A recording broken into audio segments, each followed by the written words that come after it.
Hello everyone, myself doctor Lakshmi Sharma. Welcome back to my YouTube channel. दोस्तों, आज हम बात करेंगे सिंघाड़ा के बारे में, जिसे हम वाटर चेस्टनट के नाम से जानते हैं। क्योंकि इसका जो प्लांट रहता है वो स्पेशली पानी में ही ग्रो करता है और इसका जो शेप होता है वो ट्रायंगुलर होता है, इसलिए इसका नाम वाटर चेस्टनट पड़ा है। दोस्तों, इस वीडियो की मदद से हम जानेंगे कि सिंघाड़ा के कुछ साइंटिफिक फैक्ट्स होते हैं, यानी इसमें कौन कौन से ऐसे न्यूट्रिशनल एलिमेंट होते हैं जिनकी वजह से इनको कुछ खास बीमारियों में सिंघाड़े को यूज़ किया जा सकता है। साथ ही हम जानेंगे कि सिंघाड़ा में को कब, कैसे और कितना क्वांटिटी में इस्तेमाल करना चाहिए और सिंघाड़ा हमारी हेल्थ के लिए कैसे और क्यों बेनिफिशियल होता है। आइए जानते हैं इस वीडियो में डिटेल्स में। इसके पहले अगर आप मेरे चैनल पर नए हैं तो बेल आइकन को प्रेस करके चैनल को सब्सक्राइब जरूर कर लें। वीडियो बहुत ही इंफॉर्मेटिव है दोस्तों, इसलिए बिना स्किप किए वीडियो को एंड तक जरूर देखें। तो चलिए शुरू करते हैं। सबसे पहले बात करते हैं दोस्तों, इसमें कौन कौन से पोषक तत्व यानी न्यूट्रिशनल एलिमेंट पाए जाते हैं।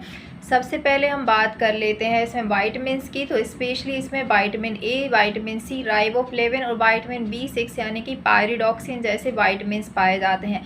इसके अलावा इसमें फाइबर पर्याप्त मात्रा में होता है, प्रोटीन भी अच्छी क्वांटिटी में होता है, कार्बोहाइड्रेट होता है और फैट इसमें ना के बराबर होता है, ना ज़ीरो फैट होता है। साथ ही ये नॉन स्टार्ची फ्रूट कहलाता है।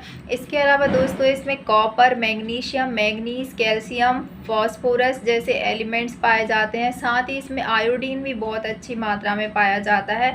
इस तरह इसमें बहुत सारे पोषक तत्व पाए जाने के कारण ये कई सारी बीमारियों को ट्रीट करने में हेल्पफुल होता है। अब बात करते हैं दोस्तों, ये किन किन बीमारियों में हेल्पफुल होता है। सबसे पहले हम बात करते हैं थायराइड की, क्योंकि इसमें आयोडीन बहुत अच्छी मात्रा में पाया जाता है। साथ ही इसमें मैग्नीज होता है जो कि आपके थायराइड ग्लैंड के लिए बहुत ही हेल्पफुल होता है। अगर आपको गॉइटर है, थायराइड से रिलेटेड इश्यूज़ हैं, थायराइड प्रॉब्लम है, तो आप सिंघाड़े का यूज़ कर सकते हैं। इसके लिए आप 8 से 10 सिंघाड़े सर्दियों में डेली यूज़ कर सकते हैं। आप अगर इनको कच्चा खाते हैं तो इससे आपको पर्याप्त मात्रा में आयोडीन मिलता है। अगर आप इनको बॉईल करके खाते हैं तो कच्चे के कंपेयर में ये थोड़ा कम इफ़ेक्टिव होता है। इसलिए आप इनको ज़्यादा से ज़्यादा हो सके तो आपको अगर थायराइड रिलेटेड इश्यूज़ है तो कच्चा ही खाएं तो ज़्यादा बेटर होगा। दूसरा है दोस्तों, इसमें बहुत सारे एंटीऑक्सीडेंट प्रचुर मात्रा में पाए जाते हैं, जैसे कि गैलोकैटेचिन गैलेट इसमें होता है, कैटेचिन गैलेट होता है, एपिकैटेचिन गैलेट होता है। साथ ही इसमें फेरुलिक एसिड जैसे एंटीऑक्सीडेंट से रिच होता है।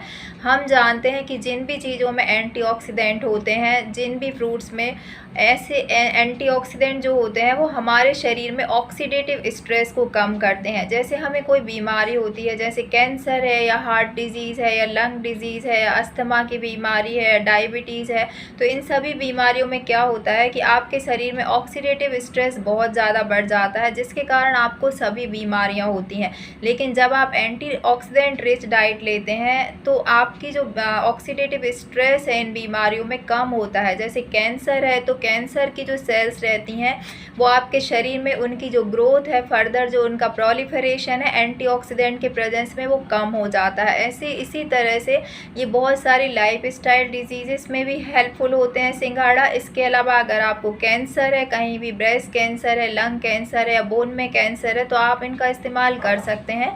इनमें प्रेजेंट जो एंटीऑक्सीडेंट्स होते हैं वो आपके ऑक्सीडेटिव स्ट्रेस को रिड्यूस करके कैंसर सेल को फर्दर प्रोलिफरेशन से रोकते हैं और आपके कैंसर सेल्स को प्रिवेंट करने में हेल्पफुल होते हैं। इस तरह से आप इनको कई सारी बीमारियों में इस्तेमाल कर सकते हैं।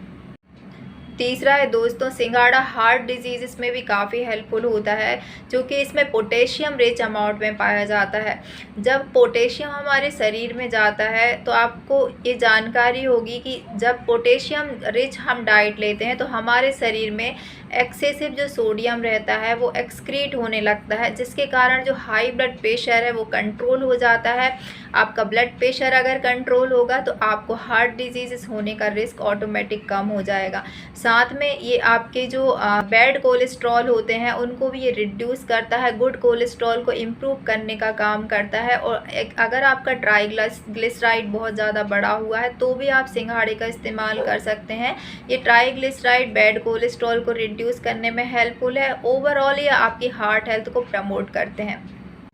चौथा है दोस्तों, सिंघाड़ा वेट लॉस में काफ़ी हेल्पफुल होता है। इसका कारण ये होता है कि इसमें प्रचुर मात्रा में फाइबर्स होते हैं। जब भी आप सिंघाड़े का इस्तेमाल करते हैं तो आपने देखा होगा कि आपको कम भूख लगती है, उसका कारण ये फाइबर्स ही होते हैं। जब ये फाइबर आपकी आंतों में जाते हैं, आपके पेट में जाते हैं, तो आपके लंबे समय तक आपको फुल फीलिंग कराते हैं, आपको खाने की क्रेविंग्स कम होती है, आपका स्टमक लंबे समय तक भरा रहता है। इस तरह से आपके वेट लॉस में काफ़ी हेल्पफुल होते हैं।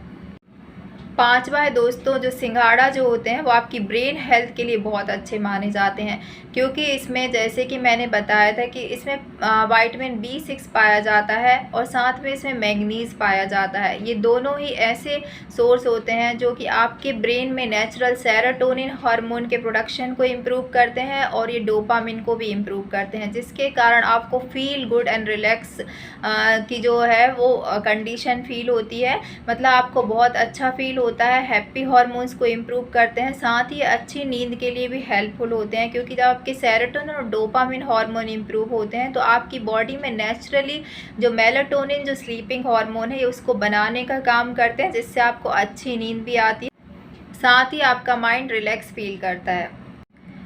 इसके अलावा दोस्तों इसमें कैल्शियम और फॉस्फोरस भी बहुत अच्छी मात्रा में पाए जाते हैं, जिसके कारण आपकी हड्डियों के लिए बहुत हेल्पफुल होते हैं। अगर आपको बोन रिलेटेड इश्यूज़ है, आपको ऑस्टियोपोरोसिस की प्रॉब्लम है या फिर हड्डियों में बार बार फ्रैक्चर्स होते हैं, कैल्शियम की डेफिशिएंसी है, तो आप सिंघाड़े का इस्तेमाल कर सकते हैं। आप सिंघाड़े का कई तरह से इस्तेमाल करके अपनी कैल्शियम डेफिशिएंसी को करेक्ट कर सकते हैं। इसके अलावा दोस्तों सिंघाड़ा में लॉरिक एसिड पाया जाता है। लॉरिक एसिड एक ऐसा कंपाउंड होता है जो आपके हेयर को नरिश करने का काम करता है, तो आपके बालों के लिए भी सिंघाड़ा काफ़ी हेल्पफुल होता है। लॉरिक एसिड आपके हेयर को नरिश करेगा, आपके जो सैफ्ट होता है हेयर उसको मॉइस्ट करने का काम करता है।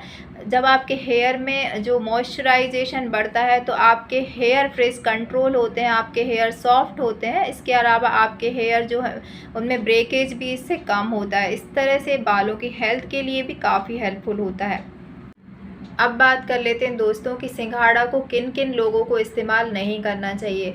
अगर आपको पहले से कोई किडनी इश्यूज़ है, किडनी में प्रॉब्लम है, तो आपको इसको ज़्यादा क्वांटिटी में कंज्यूम नहीं करना चाहिए। इसके अलावा दोस्तों अगर आपका लिवर डैमेज है, लिवर में कोई प्रॉब्लम है, तो भी आपको सिंघाड़ा वाटर चेस्टनट्स का कम से कम इस्तेमाल करना चाहिए या फिर इसको अवॉइड करना चाहिए। इसके अलावा दोस्तों इसका तीसरा साइड इफ़ेक्ट ये होता है कि अगर आपको बहुत ज़्यादा आप इसको क्वांटिटी में कंज्यूम कर लेते हैं तो आपको स्टमक एक हो सकता है, आपको एसिडिटी, ब्लॉटिंग या गैस की समस्या हो सकती है, डाइजेस्टिव इश्यूज़ हो सकते हैं। क्योंकि इसमें जो फाइबर्स हैं वो बहुत ज़्यादा मात्रा में पाए जाते हैं, इसलिए इसका जो यूज़ है, इस्तेमाल है, आपको बहुत लिमिटेड क्वांटिटी में ही करना चाहिए। अब बात कर लेते हैं दोस्तों कि इसको किस समय पर खाना चाहिए। तो इसका जो खाने का सही समय होता है वो दिन का समय होता है, जब आपका टेम्परेचर अच्छा खासा होता है उस समय पर इसका इस्तेमाल करना चाहिए, क्योंकि ये जो फ्रूट होता है वो ठंडी तासीर का होता है, इसलिए जो आपको इसका जो इस्तेमाल का सही समय है वो दिन का समय है।